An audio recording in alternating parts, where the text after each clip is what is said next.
Kamusta mga kabasketballista? Tinalo ng Denver Nuggets ang Los Angeles Lakers 119-107. Umakot ng 29 points, 13 rebounds, 11 assists, 1 steal, 1 block si Nikola Jokic.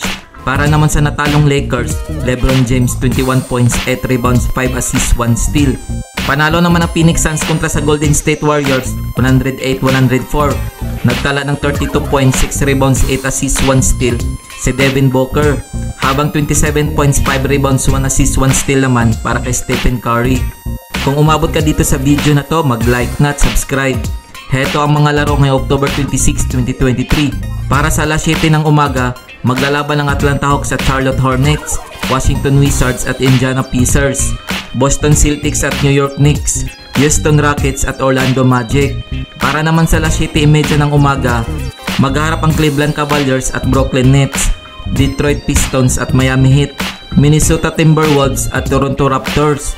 Sa alas 8 ng umaga naman, maghaharap ang Oklahoma City Thunder at Chicago Bulls, New Orleans Pelicans at Memphis Grizzlies.